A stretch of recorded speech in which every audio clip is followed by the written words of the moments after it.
नमस्कार, आर्या न्यूज देख रहे हैं आप और मैं आपके साथ अलका सिंह। रायबरेली से खबर है जहां समाजवादी पार्टी के जिला उपाध्यक्ष पूर्व नगर पालिका अध्यक्ष मोहम्मद इलियास उर्फ मन्नी ने समाजवादी पार्टी का दामन छोड़ सैकड़ों समर्थकों के साथ कांग्रेस का दामन थाम लिया। जहां तिलक भवन कांग्रेस कार्यालय में प्रेस वार्ता के दौरान पूर्व नगर पालिका अध्यक्ष मोहम्मद इलियास ने कहा कि समाजवादी पार्टी के द्वारा टिकट वितरण में धांधली की गई, जिसको लेकर उन्होंने समाजवादी पार्टी छोड़ कांग्रेस का दामन थाम लिया।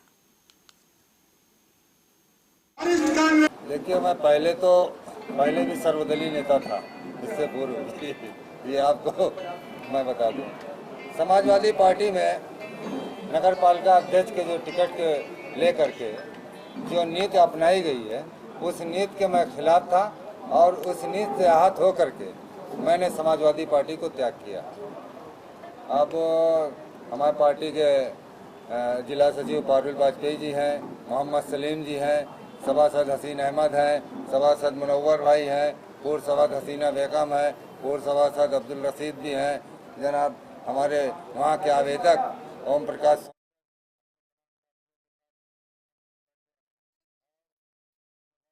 दो बदमाशों को पुलिस की मुठभेड़ हुई है, जिसमें खुर्जा देहात थाना पुलिस की धरौआ में बिचौला गांव के पास हुई इस मुठभेड़ में पुलिस की गोली लगने से आदित्य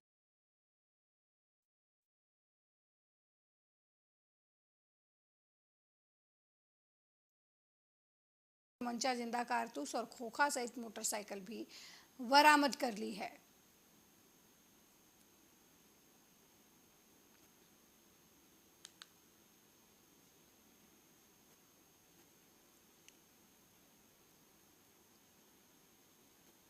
वहीं गोरखपुर में अंबेडकर जन मोर्चा के बैनर तले गोरखपुर महापौर प्रत्याशी सीमा गौतम ने अपनी पार्टी की प्राथमिकताओं को गिनाया और कहा कि जनता उन्हें आशीर्वाद देती है। गोरखपुर शहर को सुंदर और स्वच्छ बनाया जाएगा, साथ ही पटरी व्यवसायियों के लिए हर वार्ड में एक उचित स्थान उपलब्ध कराया जाएगा, जिससे सब्जी और फल विक्रेता अपना व्यवसाय आसानी से कर सकें, उन्हें कोई परेशानी ना हो। इसके साथ ही अनुसूचित जाति और विद्यार्थियों के लिए निःशुल्क कोचिंग क्लासेज की भी शुरुआत की जाएगी, ताकि गरीबों को अच्छी शिक्षा मिल सके। तो मैं पहले के जो मेयर हैं उनसे मैं बेहतर करूंगी और आपको लगेगा कि हाँ कोई काम किया है, क्योंकि मैं भी एक दलित की बेटी हूँ और मैं यहाँ गोरखपुर दलितों की संख्या, पिछड़ों की संख्या ज्यादा है, तो हम एक गरीब घर से भी मैं हूँ, तो मैं उस चीजों को समझ सकती हूँ, तो मैं बेहतर करूंगी। सफाई व्यवस्था में मैं बेहतर करूंगी। आप देखिए, हमारा तो उस तरह से किसी से हमारा फाइट नहीं है। मुझे लगता है कि जनता हमें, बहुत सारे लोगों का बधाइयाँ आ रही हैं, तो मुझे लगता है जनता हमें चुन रही है और जनता को एक किसी न किसी की तलाश थी, कोई विकल्प नहीं था जनता।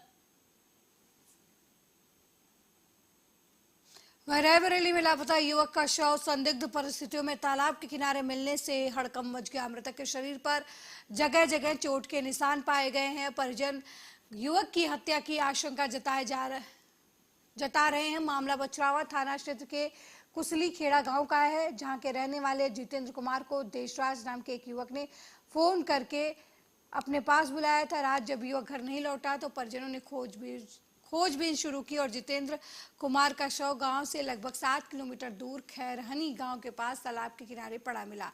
वहीं घटना की जानकारी पाकर मौके पर पहुंची पुलिस ने शव को कब्जे में लेकर पोस्टमार्टम के लिए भेज दिया और परिजनों की तहरीर पर मुकदमा दर्ज करने के बाद पुलिस मामले की छानबीन में जुट गई है। पत्नी उनकी जब उनका जगाया गया तो उन्होंने कहा कि जो है कि चेला, जब कहा गया बात हुई थी तो उन्होंने कहा कि जो है कि 12 बजे बात हुई है इनसे कि हम यहाँ चेला के यहाँ हैं। चेला कौन है? चेला ये तो देशराज। कहाँ रहता है देशराज? रहने वाले तो कुसली खेड़े के हैं, रहते हैं यहाँ हमारे गांव के ताल पे। कुछ लोग पुलिस वाले और कुछ लोग व्यक्ति को मृत अस्पताल भेज दिया, तो उसका नाम जितेंद्र कुमार है और खैरहनी का रहने वाला है। पता नहीं मौत किस वजह से हुई, बॉडी का पोस्टमार्टम के लिए भेज दिया गया पीआई।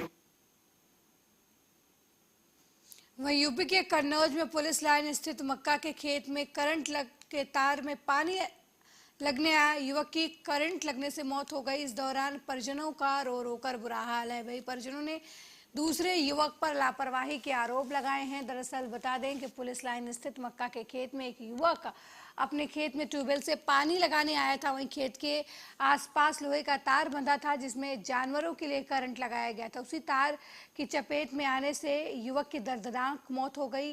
वहीं परिजनों ने दूसरे युवक पर लापरवाही के आरोप लगाए हैं।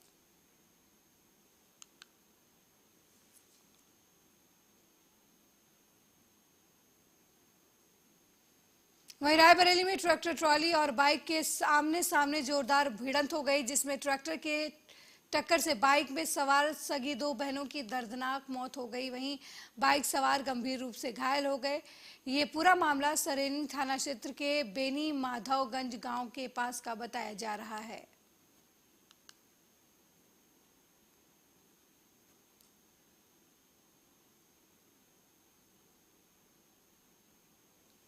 वहीं कर्नाटक चुनाव से पहले बीजेपी को तगड़ा झटका लगा है। पूर्व मुख्यमंत्री जगदीश शेट्टार ने कांग्रेस ज्वाइन कर ली है। कांग्रेस अध्यक्ष मल्लिकार्जुन खड़गे ने उनके पार्टी की सदस्यता दिलाई। दरअसल कर्नाटक में विधानसभा चुनाव से पहले सत्तारूढ़ बीजेपी को एक बड़ा राजनीतिक झटका लगा है। टिकट न मिलने से नाराज पार्टी के दिग्गज नेता और राज्य के पूर्व मुख्यमंत्री जगदीश शेट्टार ने सोमवार को कांग्रेस का दामन थाम लिया। शेट्टार ने नाराजगी जताते हुए रविवार को बीजेपी से इस्तीफा दे दिया। सोमवार को कांग्रेस पार्टी के बेंगलुरु कार्यालय में पार्टी के राष्ट्रीय अध्यक्ष मल्लिकार्जुन खड़गे और दूसरे वरिष्ठ नेताओं की मौजूदगी में जगदीश शेट्टार ने कांग्रेस का दामन थाम लिया।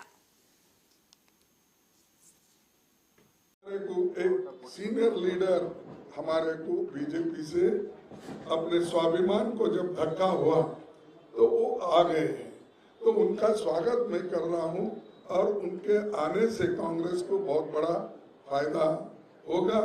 और उनके पीरियड में उन्होंने विरोध यानी अपोजिशन पार्टी के लीडर के रूप में उन्होंने अपने चीफ मिनिस्टर के रूप में, मिनिस्टर के रूप में, जनता पार्टी के बीजेपी के अध्यक्ष के रूप में हर इसमें उन्होंने काम किया। ऐसे व्यक्ति जब हमसे जुड़ जाते हैं तो नेचुरली और भी शक्ति हमको मिलने को एक सीनियर लीडर हमारे को बीजेपी से अपने स्वाभिमान को जब धक्का हुआ तो वो आ गए हैं, तो उनका स्वागत मैं कर रहा हूं और उनके आने से कांग्रेस को बहुत बड़ा फायदा होगा। और उनके पीरियड में उन्होंने विरोध यानी अपोजिशन पार्टी के लीडर के रूप में, उन्होंने अपने चीफ मिनिस्टर के रूप में, मिनिस्टर के रूप में। दिल्ली सरकार में मंत्री गोपाल राय ने कहा कि सीएम अरविंद केजरीवाल को समन कर राजधानी वासियों का अपमान किया जा रहा है। खास बात यह है कि उन लोगों की भी तौहीन है जिन्होंने सीएम केजरीवाल के समर्थन किया था। आज उनके समर्थन और पीएम मोदी जी के खिलाफ जगह जगह सड़क पर प्रदर्शन किया।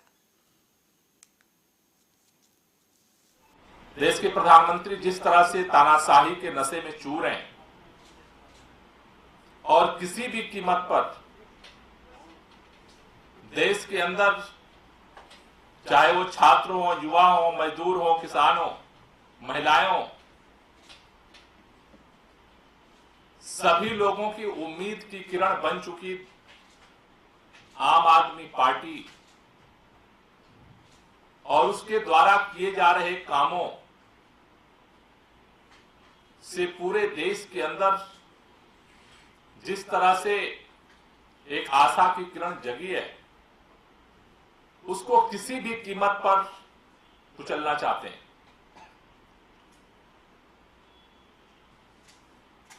पहले दिल्ली के मंत्री सत्येंद्र जैन जी को गिरफ्तार किया गया, फिर दिल्ली के उप मुख्यमंत्री मनीष सिसोदिया जी को गिरफ्तार किया गया। आज दिल्ली वालों के सब्र का बांध टूटा है। दिल्ली के मुख्यमंत्री को सीबीआई द्वारा सम्मन करा करके न सिर्फ अरविंद केजरीवाल और आम आदमी पार्टी बल्कि पूरे दिल्ली के लोगों का अपमान देश के प्रधानमंत्री कर रहे हैं, जिन्होंने अपने समर्थन से दिल्ली के मुख्यमंत्री को दिल्ली के अंदर एक परिवर्तन करने का अवसर दिया है।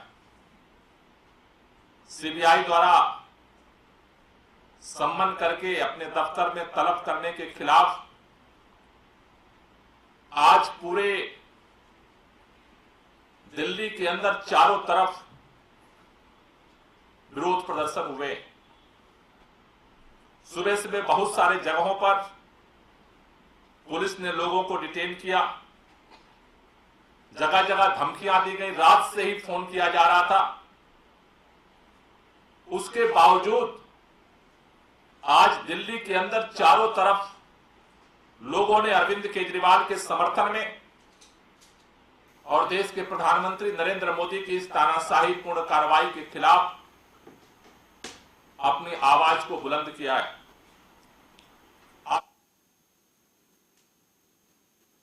वहीं राजस्थान पुलिस स्थापना दिवस पर सीएम अशोक गहलोत ने बीजेपी पर निशाना साधा और विपक्ष की भूमिका पर भी प्रकाश डाला। वहीं इसी बीच सीएम गहलोत ने प्रयागराज में अतीक और उसके भाई अशरफ की पुलिस सुरक्षा में गोली मारकर हत्या की वारदात पर भी अपनी प्रतिक्रिया देते हुए कहा कि त्वरित न्याय समाधान नहीं है, इससे कानून का राज्य स्थापित नहीं होगा। जिसके बाद सीएम ने राजस्थान पुलिस की भी इस दौरान तारीफ की।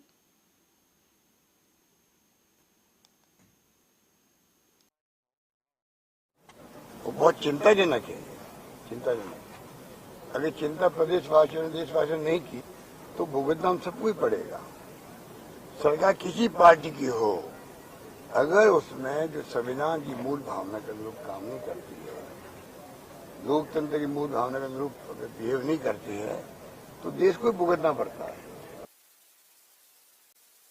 की और लोकतंत्र की चिंता का विषय है। एक्सप्लेन करना मैं नहीं चाहूंगा क्योंकि आप सब जानते हैं कि पत्रकार, लेखक, साहित्यकार, एक्टिविस्ट जो आलोचना करते सरकार की वो देशद्रोही है। ये थीम चल रही है, ये उचित नहीं कही जा सकती। आलोचना तो लोकतंत्र में ऑर्नामेंट की तरह है। अगर पक्ष है तो विपक्ष भी है, विपक्ष होगा तो पक्ष अच्छे काम कर पाएगा। ये भावना होनी चाहिए सरकारों के। मैं ये भावना रख करके काम करता हूँ। यूपी में जो है जो कुछ हो रहा देश देख रहा है, देश देख रहा है। कानून का राज नहीं रहेगा तो घटना किसी के साथ हो सकती है। कानून के अंतर्गत ये सब कार्रवाई होगी तब जाके देश में कानून व्यवस्था कायम रहेगी, देश एक रहेगा, अखंड रहेगा, सभी जाति धर्मों के बीच में कॉन्फिडेंस रहेगा। मेरा मानना है कि वो तरीका है। ये तो बहुत आसान काम है जो यूपी में हो रहा है, वो बहुत आसान काम है। मुश्किल काम वो है कि आप कानून का पालन करो, कानून का राज स्थापित रखो, सबको न्याय सुनिश्चित करो। ये मेरा मानना है। ऐसी घटनाएं कुछ हुई है पर समय रहते रोक दिया गया, उनको सबक सिखा दिया गया, आगे भी सिखाया जाएगा। राजस्थान में पुलिस का इकबाल बुलंद है, अच्छा काम कर रहे हैं और जो कुछ भी घटनाएं होती है वो तो हिंदुस्तान भर में क्या दुनिया में होती है। हमें उनसे मतलब नहीं दुनिया में क्या हो रहा है, देश में क्या हो रहा है। हम तो चाहते हैं राजस्थान में क्राइम पे लगाम लगी रहे, क्राइम पे लगाम लगी रहे। कोई ऐसे पैदा ही नहीं हो जो गैंगस्टर हो। गैंगस्टर पैदा होने की बस्तर के पुलिस महानिरीक्षक दक्षिण रेंज पी सुंदरराज के मार्गदर्शन में छत्तीसगढ़ के बीजापुर जिले में स्थित सशस्त्र बल की 15वीं वाहिनी में बस्तर फाइटर 9 आरक्षकों का बुनियादी प्रशिक्षण प्रथम सत्र दीक्षांत समारोह सफलतापूर्वक संपन्न किया गया। इस सत्र में 206 प्रशिक्षुओं को 213 दिवस का गहन प्रशिक्षण दिया गया, जिसमें 204 प्रशिक्षु आरक्षक अपनी अंतिम परीक्षा में सफल रहे, जबकि 2 अन्य प्रशिक्षु स्वास्थ्य कारणों की वजह से प्रशिक्षण पूर्ण नहीं कर सके। प्रशिक्षण के दौरान इन आरक्षकों को इंडोर और आउटडोर दोनों का प्रशिक्षण दिया गया। में नक्सल समस्या के समाधान की दृष्टि से साथ साथ बस्तर क्षेत्र की शांति, सुरक्षा एवं विकास में स्थानीय युवा युवतियों को अवसर प्रदान करने को वहीं बिजनौर में महिला के पति की बात से आहत होकर आत्महत्या करने की कोशिश की जानकारी मिलने के मुताबिक थाना शेरकोट की खो नदी में कूदकर महिला ने आत्महत्या करने की कोशिश की। हालांकि मौके पर मौजूद डायल 112 पुलिस ने गोताखोरों की मदद से महिला को सुरक्षित बचा लिया। महिला ने पुलिस पूछताछ में बताया कि महिला का पति उसे गाली देता था, इससे वो आहत होकर आत्महत्या करना चाहती थी। मोहम्मद लतीफ कहाँ की रहने वाली हो तुम? तैयब सराय की? सराय में शादी हुई। अच्छा, समना सराय में शादी हुई। लव मैरिज हुई थी क्या? वैसे ही लव मैरिज हुई है। शादी जिससे हुई, क्या नाम है उसका, शोहर का तेरे? है मोहम्मद दाऊद। उसके बाप का नाम क्या है? अब्दुल हकीम। तो यहाँ कैसे कूद गई थी इसमें नदी में? गाली बके। कौन? मेरा हस्बैंड गाली बके। क्यों, कोई बात हो गई थी? छोटी छोटी बात पर गाली बके, घर के काम हो गए। अच्छा, कितने दिनों की शादी को? 1 साल। 1 साल। महर के गांव भटूरा में सुखेंद्र पटेल की मृत्यु करंट लगने से हो गई। परिजनों ने बताया कि मृतक सुखेंद्र की भैंस गायब हो गई थी। उसे खोजने के लिए घर से 14 अप्रैल को तकरीबन 9 बजे खेत की तरफ निकले थे, जहां 11,000 वोल्टेज लाइन की चपेट में आने की वजह से युवक की मौत हो गई। वहीं घटना की जानकारी पाकर मौके पर पहुंची पुलिस ने शव को कब्जे में लेकर पोस्टमार्टम के लिए भेज दिया और मामले की छानबीन में जुट गई। 6 बजे माला गहाई करत रहे, वहाँ से आगा बोरी खाली करी छी, फिर नहाई छी, फिर खाना खाई छी, 2 रोटी की सब्जी खाई छी। तो मैं कहूँ बेटा भैंसी नहीं आई तो ऐसा ना हो तो यहाँ देख न लेते, तो कैसे की होगा मैं देख ले। हाँ पापा, तो फिर मैं फोन लगाऊं कि मिली ही कि नहीं मिली। 10 बजे मैं फोन लगाऊं तो ये कही छी कि आओ तो पापा, मैं आओ था, मैं हो गया आ जाओ, सवेरे आ जाए, हो गया मैं यहाँ से जइयो पंचायत, मैं देखा जइयो। यह बात भाई है। फिर मैं 11:15 बजे तक फोन लगाऊं, उठाई से नहीं है फोन, पूरी घंटी गई है, उठाई से नहीं है। मैं 11:15 बजे तक फोन लगाऊं, एक बार सुबह 5 बजे से मैं उठे हूँ तो पंचायत। राज्यसभा सांसद संजय राउत ने पत्रकार वार्ता के दौरान बीजेपी की नीतियों पर सवाल उठाए हैं। राउत का कहना है कि पवार साहब ने ये कहा है कि अब शिवसेना जिस तरीके से तोड़ी गई है, सीबीआई, ईडी या ईओडब्ल्यू का दबाव डालकर एनसीपी तोड़ने की कोशिश हो रही है, लेकिन पार्टी बीजेपी के साथ नहीं जाएगी। किसी भी व्यक्तिगत रूप से इच्छा हो तो वो पार्टी छोड़कर जा सकता है, ये उनका निजी निर्णय होगा।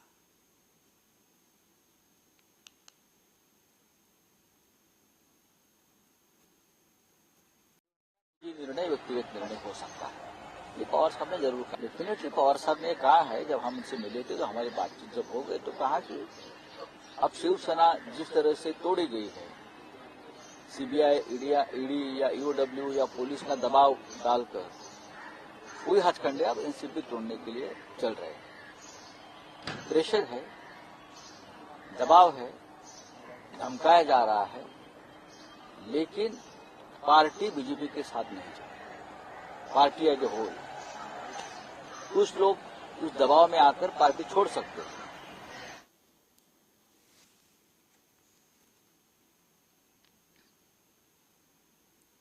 वहीं दिल्ली के नागलोई इलाके में स्थित एक घर में एलपीजी सिलेंडर में ब्लास्ट होने की वजह से एक मकान ढह गया, जिसमें 8 लोग गंभीर रूप से घायल हो गए। घायलों को पुलिस और डीएफएस के दमकल कर्मी की मदद से निकाला जा रहा है। ये घटना नागलोई रोड के कुंवर सिंह नगर के गली नंबर 10 के डी ब्लॉक की बताई जा रही है।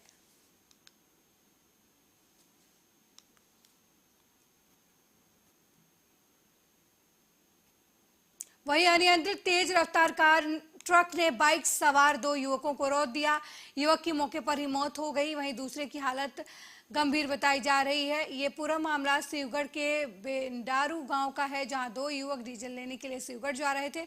तभी सामने से आ रहे तेज रफ्तार ट्रक ने दोनों बाइक सवार युवकों को टक्कर मार दी। टक्कर लगने की वजह से बाइक सवार दिनेश की मौके पर ही मौत हो गई, वहीं बाइक पर बैठे विजय गंभीर रूप से घायल हो गए। स्थानीय लोगों की मदद से घायल को नजदीकी स्वास्थ्य केंद्र ले जाया गया, जहां उसकी हालत गंभीर देखते हुए उसे जिला अस्पताल रायबरेली के लिए रेफर कर दिया गया। वहीं टक्कर मारने के बाद मौके से फरार होने में ट्रक चालक कामयाब रहा।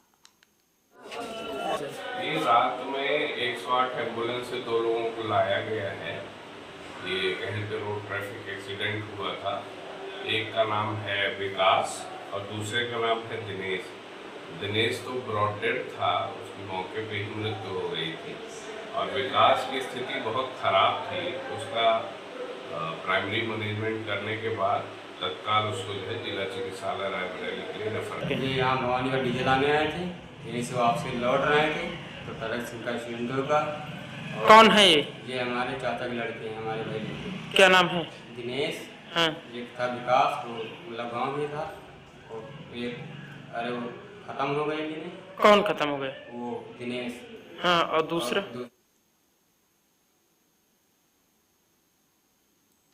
मेरे साथ इस बुलेटिन में फिलहाल इतना ही। देश दुनिया की तमाम खबरों को देखने के लिए देखते रहिए आर्या न्यूज़।